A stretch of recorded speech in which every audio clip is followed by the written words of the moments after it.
Subscribe करें और bell icon को दबाना ना भूलें। आपका अपना मुंबई टाइम्स।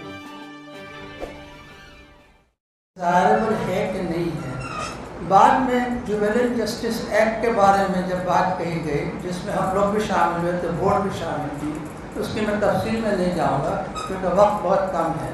और उसमें भी जो जजमेंट आया उसमें ये भी कहा गया कि we have to honour the freedom of faith to all the persons. यहाँ पर जो टकराव होता है तो ये बात का टकराव होता है कि जेंडर जस्टिस के लिए यानी कि हमारे ख़वातीन से जो नाइंसाफ़ी होती है उनको इक्वल हक़ नहीं मिले जाता है, इसलिए यूनिफॉर्म सिविल कोड लाने की ज़रूरत है। तो उस पर हमने अभी इस बात पर भी कहा कि on one hand there is a question of the gender equality, on other hand the faith of the women also taking place. Now आज तक के जो भी कोई ये था 21st लॉ कमीशन जब उन्होंने बनाया और उनके जो कंसल्टेशन पेपर में एक बात साफ लिखी गई, यहाँ तक अभी तक सुप्रीम कोर्ट ने ये कहा है कि डिज़ायरेबल बट नॉट फिजिबल, लेकिन 21st के पेपर में ये दोनों बातें, it is neither desirable not feasible, बहुत साफ लफ्ज़ों में कहा गया। तो ये तो एक, जैसे कि कई लोगों ने कहा कि सियासी चाल है, बिल्कुल सियासी चाल है। अगर आप लोगों ने, हमारे जो सियासतदान लोग बैठे हैं, उन लोगों ने अगर उनका जो इलेक्शन मैनिफेस्टो है 2019, what language they used in the election manifesto, आप पढ़िए उसको। उन लोगों ने ये नहीं कहा है कि इट विल इनेक्ट, यानी कि हम उसका कानून बनाएंगे। उन्होंने ये कहा है कि हम यूनिफॉर्म सिविल कोड का एक ढांचा तैयार करेंगे। We will prepare a bill, not that we will enact, क्योंकि ये जानते हैं कि it is not possible to have a uniform law among the Hindus, क्योंकि कई कस्टम्स हैं even Hindu community which are not consistent with the constitutional values। तो वहाँ पर भी ये लोग कहते हैं, ये लोग सिर्फ एक शगुफा छोड़ के रखा है हम लोगों को परेशान करने के लिए, मुसलमानों को परेशान करने के लिए। और जो समानता की और इक्वालिटी की बात करते हैं, तो हम ये भी कहना चाहिए, जो हमारी जो दूसरी तंजीम ये कहते हैं कि आप मुस्लिम ख़वातीन के लिए ये बिल लाते हैं, तो जब राइट्स होता है तो क्या सिर्फ मुसलमान मर्दों ही मरते हैं और उसके कोई भी नताइज हमारी ख़वातीन पे नहीं होते हैं? एक ब्रेड विनर इज किल्ड, उसकी माँ पे उसकी असर होती है, उसकी बीवी पे उसकी असर होती है, उसकी बेटियों पे उसकी असर होती है। तो ये नहीं होता, ये बात हमको उजागर करनी चाहिए। अपने जो भी कोई ऑब्जेक्शन दिया जाए या तकरीर किए जाए, उसमें ये कहा जाए कि ये एक ढकोसला है। और आखिरी बात मैं कहना चाहता हूँ कि जिस तरह से किसी ने कहा कि ये किसने बनाया, ये कमीशन बिठाया, तो साफ जाहिर है कि लॉ मिनिस्ट्री ने उसको बिठाया, और ये कमीशन न तो स्टेट्यूटरी है ना कॉन्स्टिट्यूशनल, उसके लिए कोई it is known as an administrative commission.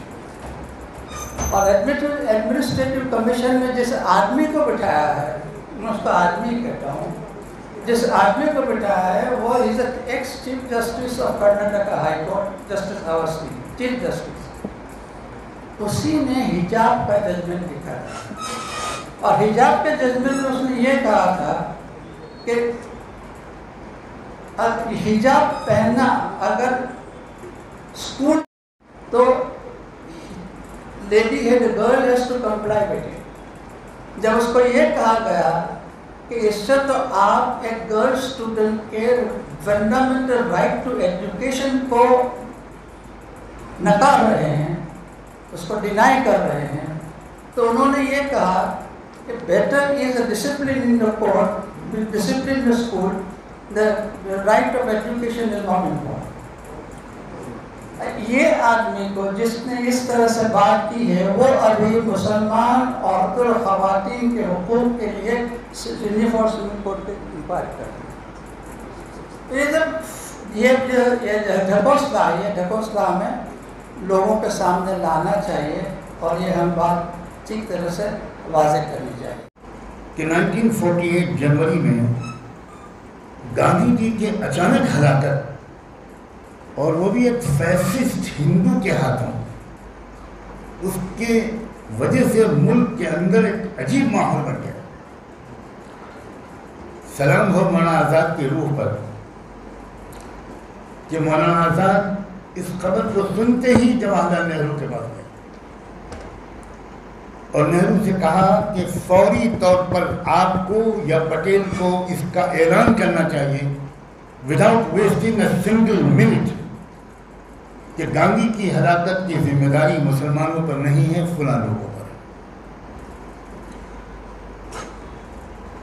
Gandhi ji ने फौरी तौर पर नेहरू और पटेल दोनों को बुलाया और ये कहा कि 10 मिनट के अंदर रेडियो स्टेशन पर आपका या आपका एक बयान आना चाहिए। तो उस कांग्रेसी लीडर ने मेरे वालिद माजिद को मशवरा लिया।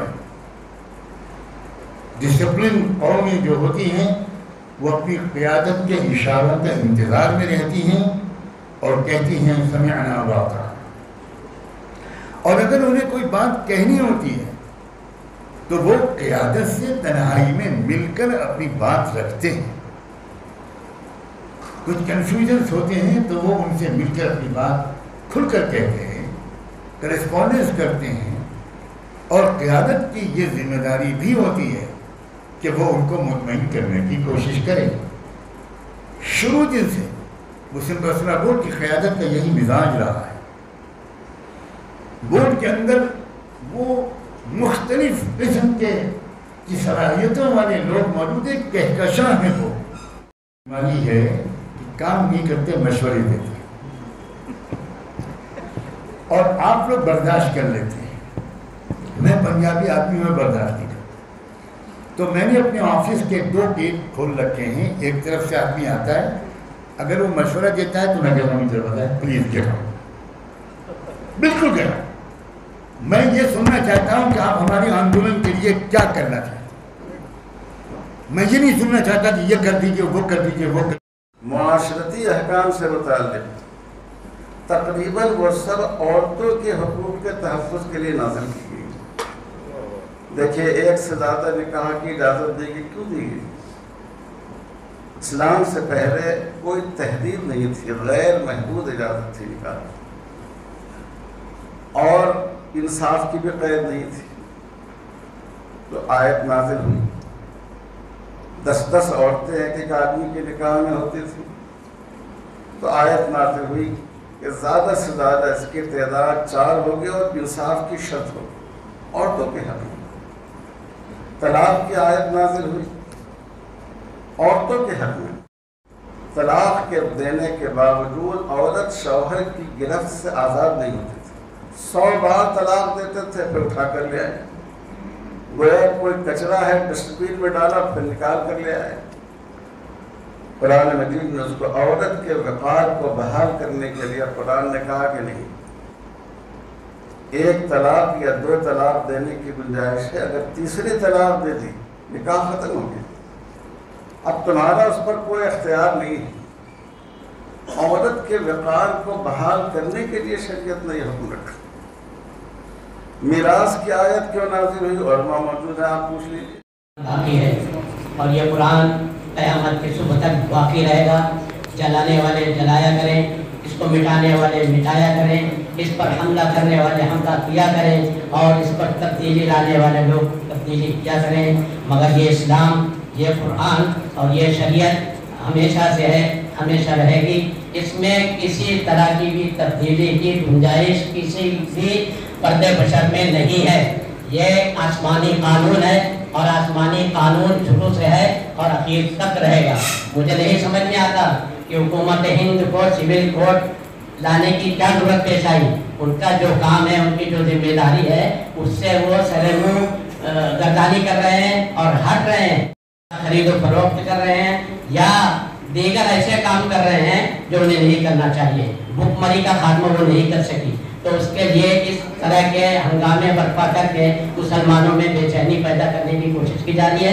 हम चाहते हैं कि मुसलमान बेदार हो और अपनी आवाज़ हुकूमत तक पहुँचाए और ये साबित करें कि हम मुसलमान हैं, हमारे शरीयत में किसी तरह की भी तब्दीली किसी भी फर्द बशर से हमें कबूल नहीं है। अल्लाह रब्बुल आलमीन हमें इस्लाम पर कायम रखे और इस्लाम की हिफाजत फरमाए। वस्सलामु अलैकुम व रहमतुल्लाहि व बरकातुहू।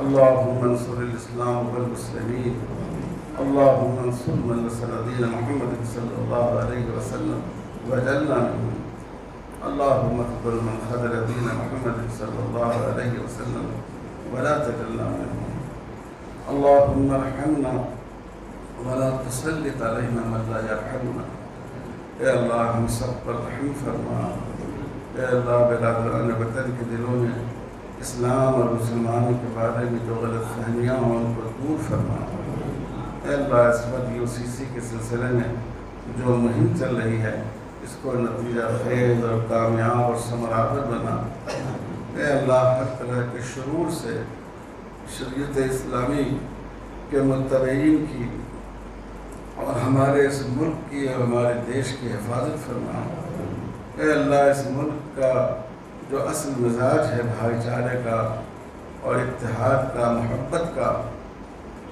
اس مزاج کو اے اللہ تعالیٰ قائم فرما دے اور نفرت کی جو آگ سلگائی جا رہی ہے محبت کے پانی سے اسے بجھانے کی ہمیں طاقت بھی عطا فرما اور اس کی توفیق بھی عطا فرما اس پروگرام میں جتنی باتیں کی گئی ہیں ان میں تمام خیر کی باتوں پر عمل کرنے کو آسان بنا وصلی اللہ علی خیر خلقہ محمد وعلی آلہ وصحبہ اجمعین والحمد للہ رب العالمین.